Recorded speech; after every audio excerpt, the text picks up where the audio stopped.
La gardianologie est une discipline que peu de vous connaissent et qui a pour but d'étudier les gardiens depuis leur apparition.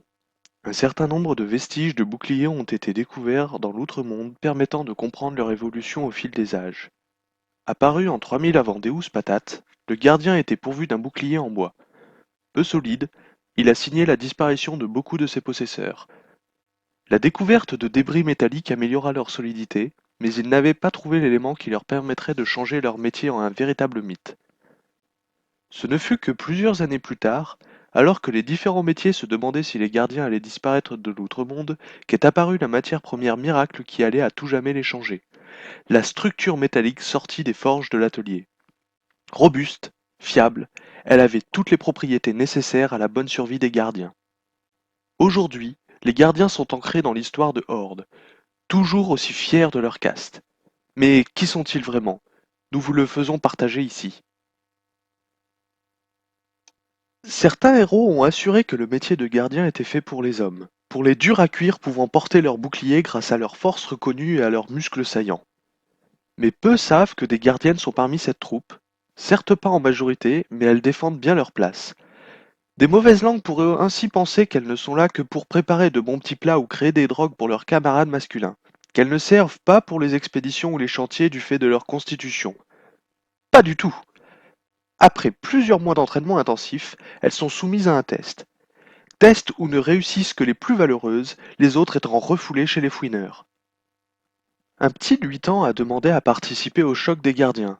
Malheureusement pour lui, il n'avait pas les prérequis pour passer la sélection. La première étape concernait l'âge. Chez les gardiens, enfants et autres juvéniles sont invités à faire partie des autres métiers. C'est ainsi qu'il est reparti du côté de son coffre à jouer. Ici, les joueurs ont de l'expérience, nous faisant partager leurs blagues récoltées au fil du temps, leur qualité de dessinateur ou de monteur vidéo, et surtout leur musique de tout horizon.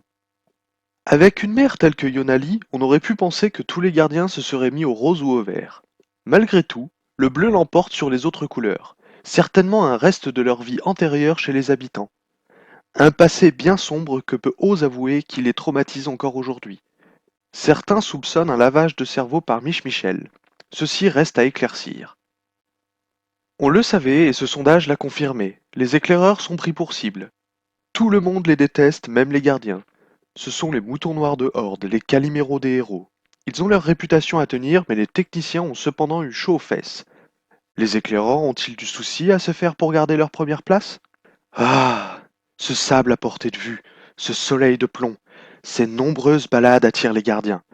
Ils aiment explorer, transpirer et creuser. S'ils trouvent la ruine, ils l'explorent et explosent quelques putrides au passage. La nuit, ils se mettent à veiller tout en fêtant leur journée productive. Peu affectionnent de camper. Leur vie, c'est la ville. Certains vont jusqu'à dire plutôt devenir ghoul que d'être traité de salermite. Pour la fin de ville, ils vous laissent le suspense. Les gardiens mangent de tout et n'importe quoi. Vraiment n'importe quoi. L'aliment de base étant un steak bien saignant pour les protéines qu'il apporte, sans doute une façon d'entretenir leur corps bodybuildé. Pour le dessert, un Pim's périmé pourvu d'un ersatz de goût sucré avec un arrière-goût bizarre semble leur convenir, mais il semblerait aussi que leur système digestif survive à tout. Le chewing-gum et les bons petits plats paraissent être mes favoris des expéditionnaires. Très impliqués dans les causes perdues, les gardiens prouvent une nouvelle fois qu'ils ont un cœur. L'abandon des bichons quadrupèdes par les approviseurs devient de plus en plus inquiétant pour la population de Horde.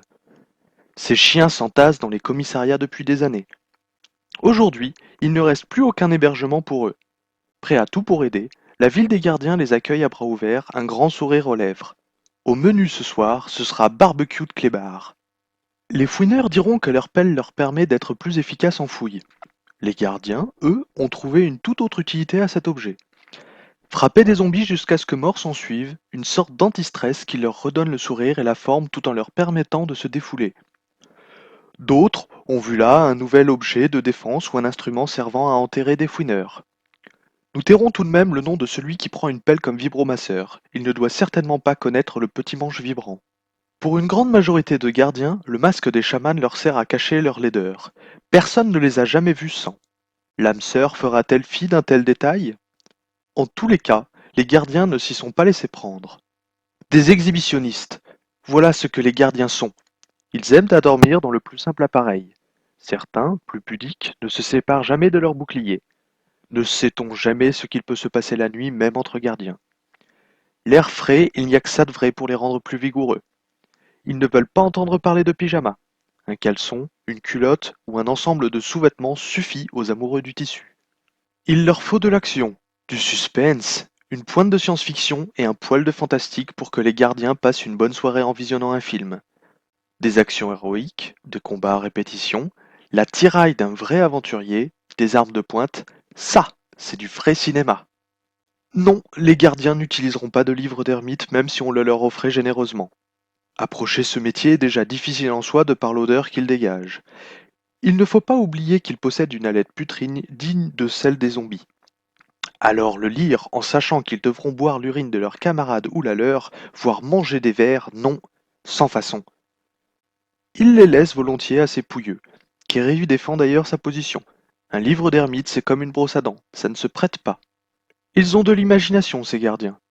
Bien que la légende selon laquelle le cidre artisanal donnerait des bonus de veille rôde dans toute la ville, le moyen le plus fiable pour lustrer le bouclier est encore d'éclater la tête des zombies. Il paraîtrait que leur cervelle donne ce fabuleux aspect brillant sur le métal. Parole de gardien. Les gardiens sont des bonhommes pugnaces, vaillants, honnêtes, pour qui la solidarité est forte. Ils sont cool, leur déhanché est incontournable. L'unité, l'inflexibilité, leur courage, leur loyauté ne sont plus à démontrer. Ils sont pourvus de sex appeal et sont solides comme un roc. Ils protègent leurs prochains et sont donc indispensables aux bonnes villes.